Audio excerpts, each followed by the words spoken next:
Hey, what's going on everybody? It's Dom from Lensprotogo and Lens Rentals, and welcome back to the channel.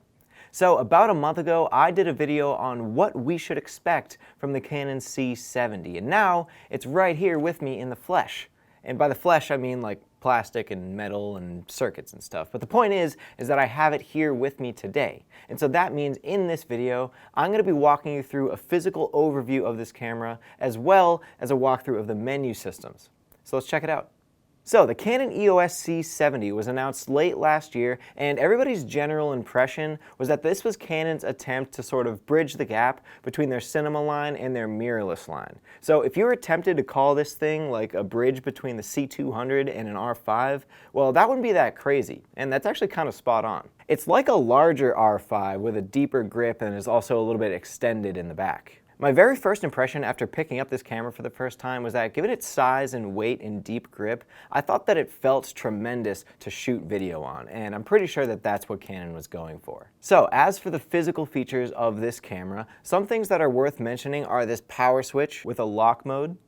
Also next to that are slot select and media buttons, which is an interesting choice because that's prime real estate for some not so important buttons. Also, you get a top dial here and a nice large record button. And next to that is an assignable button that's pre-assigned to One-Shot AF, which I think is the right place for that. On the back of the grip, you get a joystick here on the corner, a rear dial, some more assignable buttons, and a scrolling wheel that's in between a menu and a cancel button, which is pretty classic Canon. Now, let's hop over to the other side of this grip.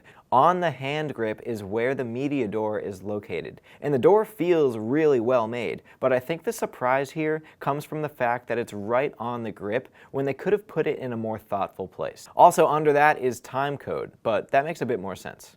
Jumping over to the inputs and outputs of the camera, which, with the exception of timecode, are all located on the left side. Starting with audio, Canon gave users of this camera two XLR mini ports to work with, as well as a 3.5mm mic jack. There is a headphone jack and a remote jack, a USB-C for connection purposes, and a full-sized HDMI at the bottom. We also get a few more buttons on this side, including display and some tools like peaking, waveform, and zebra. We also have a white balance and an auto white balance button.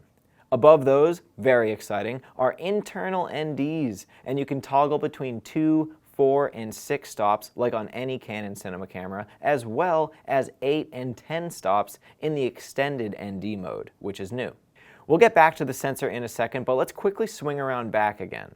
Okay, here behind the screen is a very familiar sight to users of Canon camcorders or cine cameras. It's all of the input and level controls of the audio inputs. As for the screen itself, it also reminds me a lot of a Canon camcorder flip-out screen. There are no buttons on the screen, and it's a very bright and crisp screen, and it is touchscreen capable.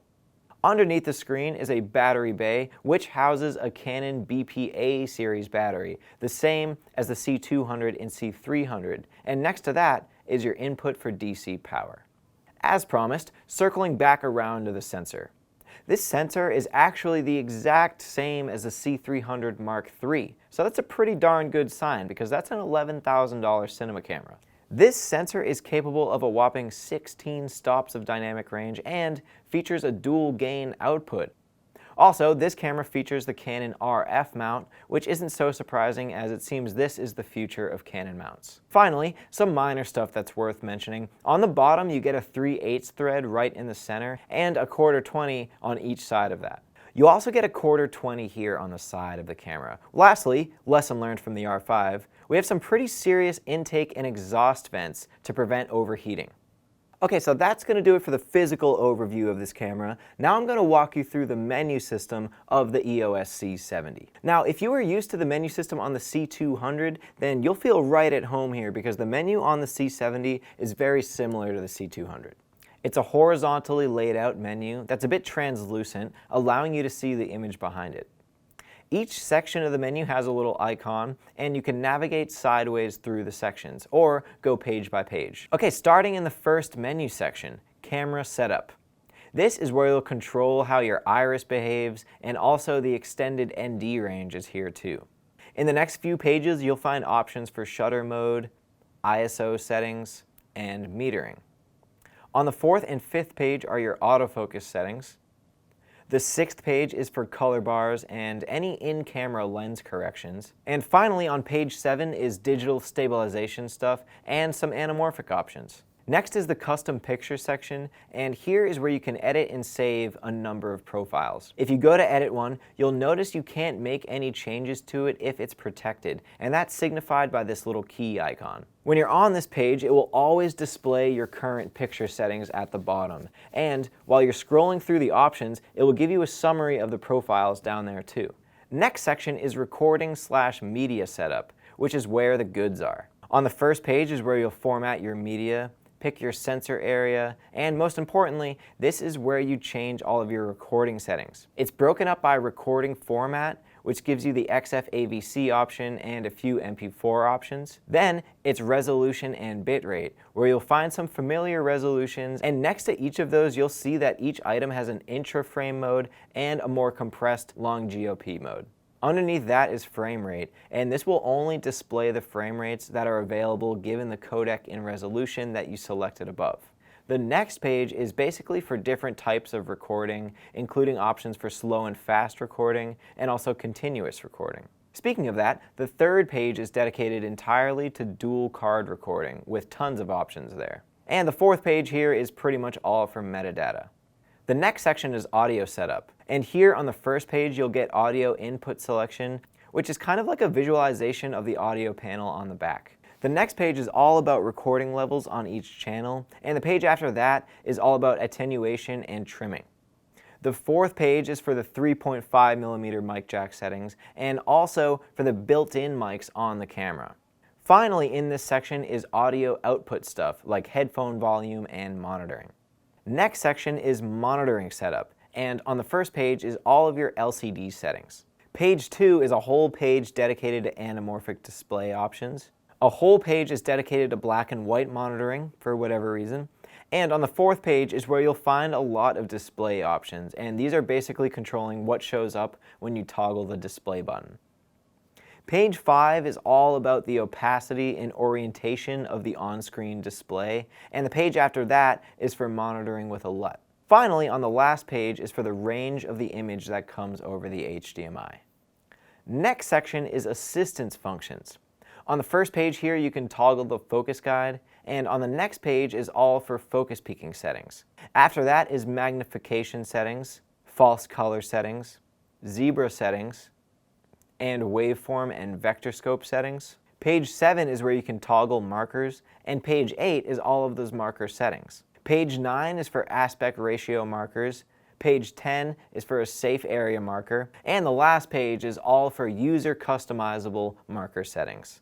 Next section is network settings, and this all has to do with connecting the camera to the internet and apps. Next is the assignable buttons section, and across the first two pages are all of the assignable buttons on the camera that you can go over and assign to different things, and the third page is the same but for an external remote. Next section is system setup, and here on the first page you can reset your settings, change date, time, and language, and on the next page there are some more HDMI options. Next page is where you set up all of your timecode settings, and the fourth page is all of the controls for all of the dials on the camera. The fifth page is for focus ring operation, and this is because all of the RF lenses are focused by wire. So in camera you have a couple more options there. The next page is kind of dedicated to alternate ways to hit record, and touchscreen responsiveness is at the bottom there too. Page 7 is for the tally lamp and SD card LED. After that is options for the fans, and in the last page you'll see DC voltage warning, retract lens, reset hour meter, certification display, and firmware display. Finally, the last section is the My Menu section, where you can customize your own menu up to 5 pages.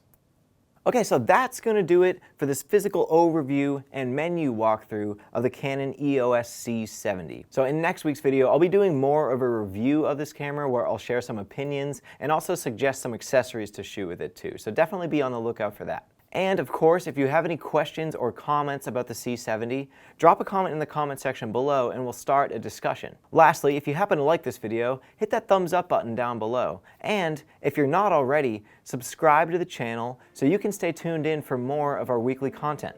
And we'll see you in the next one.